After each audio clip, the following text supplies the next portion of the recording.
Miss Padma, Mansarovar भाग 2, मुंशी प्रेमचंद्र की अमर कहानियां। कानून में अच्छी सफलता प्राप्त कर लेने के बाद मिस पद्मा को एक नया अनुभव हुआ, वह था जीवन का सूनापन। विवाह को उसने एक अप्राकृतिक बंधन समझा था और निश्चय कर लिया था कि स्वतंत्र रहकर जीवन का उपभोग करूंगी। MA की डिग्री ली, फिर कानून पास किया और प्रैक्टिस शुरू कर दी। रूपवती थी, युवती थी, मृदुभाषिणी थी और प्रतिभाशालिनी भी थी। मार्ग में कोई बाधा न थी। देखते देखते वह अपने साथी नौजवान मर्द वकीलों को पीछे छोड़कर आगे निकल गई और अब उसकी आमदनी कभी कभी 1000 से भी ऊपर बढ़ जाती।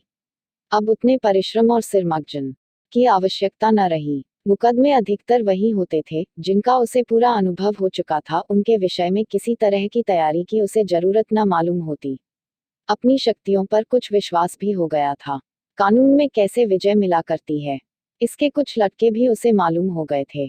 इसलिए उसे अब बहुत अवकाश मिलता था और इसे वह किससे कहा मियाँ पढ़ने, सैर करने, सिनेमा देखने, मिलने मिलाने में खर्च करती थी। जीवन को सुखी बनाने के लिए किसी व्यसन की जरूरत को वह खूब समझती थी। उसने फूल और पौधे लगाने का व्यसन पाल लिया था। तरह तरह के बीज और पौधे मंगाती और उन्हें उगते बढ़ते फूलते फलते देखकर खुश होती, मगर फिर भी जीवन में सूनेपन का अनुभव होता रहता था। यह बात न थी कि उसे पुरुषों से विरक्ति हो, नहीं, उसके प्रेमियों की कमी न थी। अगर उसके पास केवल रूप और यौवन होता तो भी उपासकों का अभाव न रहता, मगर यहाँ तो रूप और यौवन के साथ धन भी था।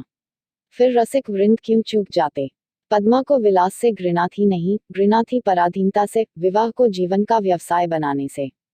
जब स्वतंत्र रहकर भोग विलास का आनंद उड़ाया जा सकता है तो फिर क्यों न उड़ाया जाए। भोग में उसे कोई नैतिक बाधा न थी। इसे वह केवल देह की एक भूख समझती थी। इस भूख को किसी साफ सुथरी दुकान से भी शांत किया जा सकता है। और पद्मा को साफ सुथरी दुकान की हमेशा तलाश रहती थी। ग्राहक दुकान में वही चीज लेता है जो उसे पसंद आती है। पद्मा भी वही चीज चाहती थी। यूं उसके दर्जनों आशिक थे, कई वकील, कई प्रोफेसर, कई डॉक्टर, कई रईस। मगर ये सब के सब अयाश थे, बेफिक्र, केवल भौरे की तरह रस लेकर उड़ जाने वाले। ऐसा एक भी न था जिस पर वह विश्वास कर सकती। अब उसे मालूम हुआ कि उसका मन केवल भोग नहीं चाहता, कुछ और भी चाहता है। वह चीज क्या थी? पूरा आत्मसमर्पण, और यह उसे न मिलती थी। उसके प्रेमियों में एक मी प्रसाद था, बड़ा ही रूपवान और धुरंधर विद्वान। एक कॉलेज में प्रोफेसर था। वह भी मुक्त भोग के आदर्श का उपासक था और पद्मा उस पर फिदा थी।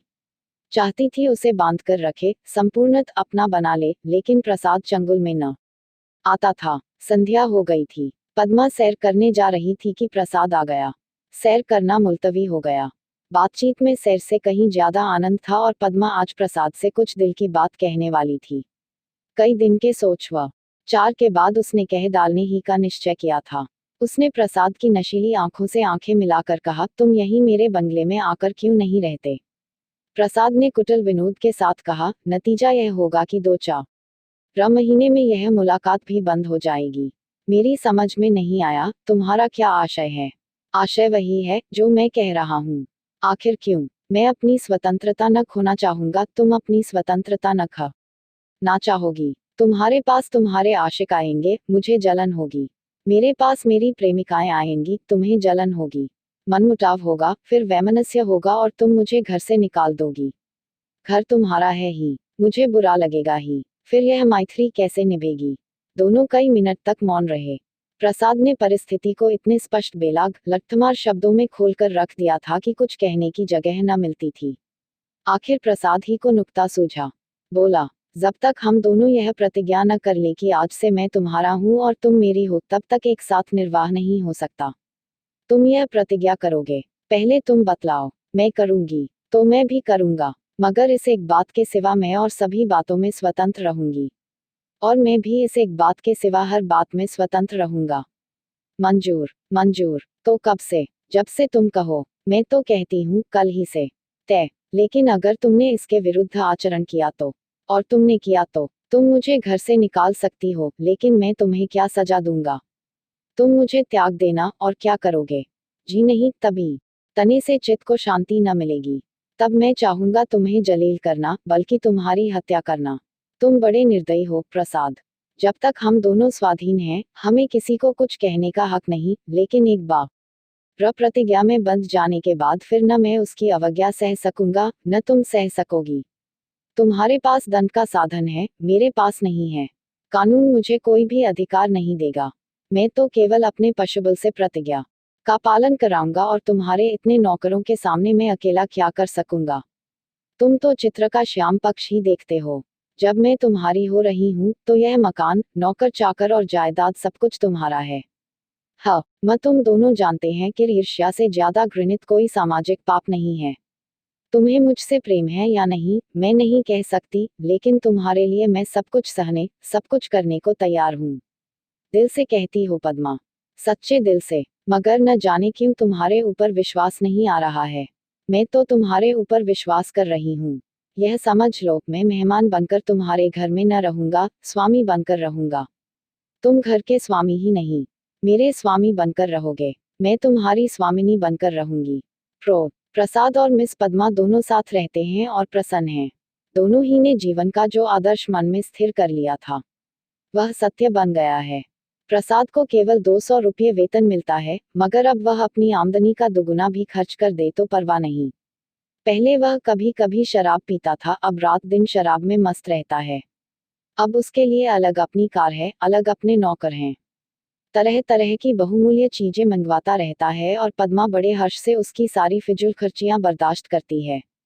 नहीं, बर्दाश्त करने का प्रश्न नहीं। वह खुद उसे अच्छे से अच्छे सूट पहनाकर अच्छे से अच्छे ठाठ में रखकर प्रसन्न होती है। जैसी घड़ी इस वक्त प्रसाद के पास है, शहर के बड़े से बड़े रईस के पास न होगी, और पद्मा जितना ही उससे दबती है प्रसाद उतना ही उसे दबाता है। कभी कभी उसे नागवार भी लगता है, पर किसी अज्ञात कारण से अपने को उसके वश में पाती है। प्रसाद को जरा भी उदास या चिंतित देखकर उसका मन चंचल हो जाता है। उस पर आवाजें कसी जाती हैं, फप्तियां चुस्त की जाती हैं। जो उसके पुराने प्रेमी थे वे उसे जलाने और कुड़ाने का प्रयास भी करते हैं, पर वह प्रसाद के पास आते ही सब कुछ भूल जाती है। प्रसाद ने उस पर पूरा आधिपत्य पा लिया है और उसने इसका ज्ञान पद्मा की बारीक आंखों से पड़ा है और उसका आसन अच्छी तरह पा गया है। मगर जैसे राजनीति के क्षेत्र में अधिकार दुरुपयोग की ओर जाता है, उसी तरह प्रेम के क्षेत्र में भी वह दुरुपयोग की ओर ही जाता है, और जो कमजोर है उसे तावान देना पड़ता है। आत्माभिमानी पद्मा अब प्रसाद की लौड़ी थी, और प्रसाद उसकी दुर्बलता का फायदा उठाने से क्यों चूकता।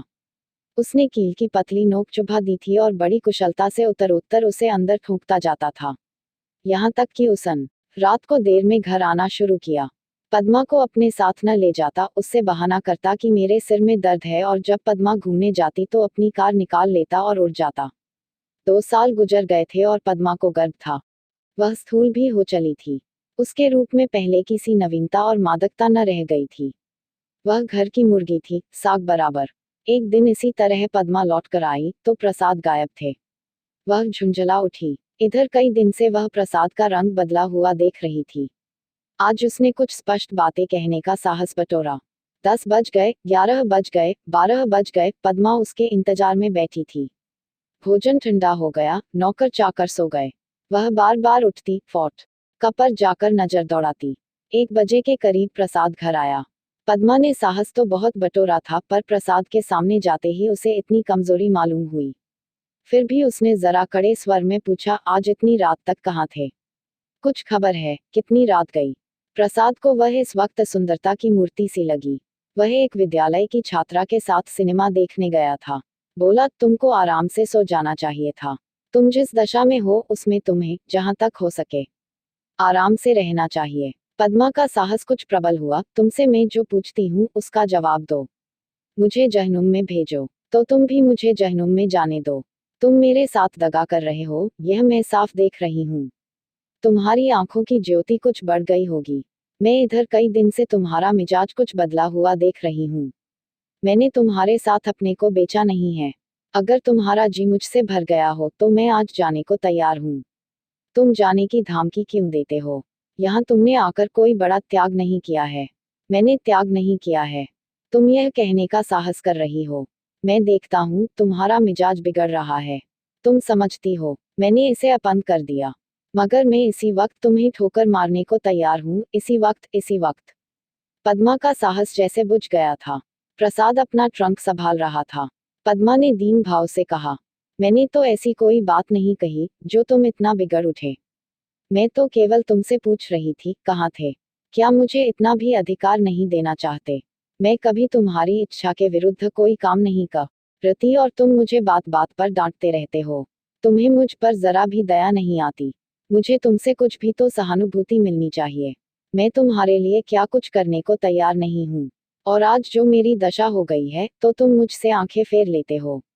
उसका कंठ रुंध गया और मेज पर सिर रखकर फूट फूट कर रोने लगी। प्रसाद ने पूरी विजय पाई। पद्मा के लिए मातृत्व अब बड़ा ही अप्रिय प्रसंग था। उस पर एक चिंता मंडराती रहती। कभी कभी वह भय से कांप उठती और पछताती। प्रसाद की निरंकुशता दिन दिन बढ़ती जाती थी। क्या करे क्या न करे। गर्भ पूरा हो गया था, वह कोर्ट न जाती थी। दिन भर अकेली बैठी रहती।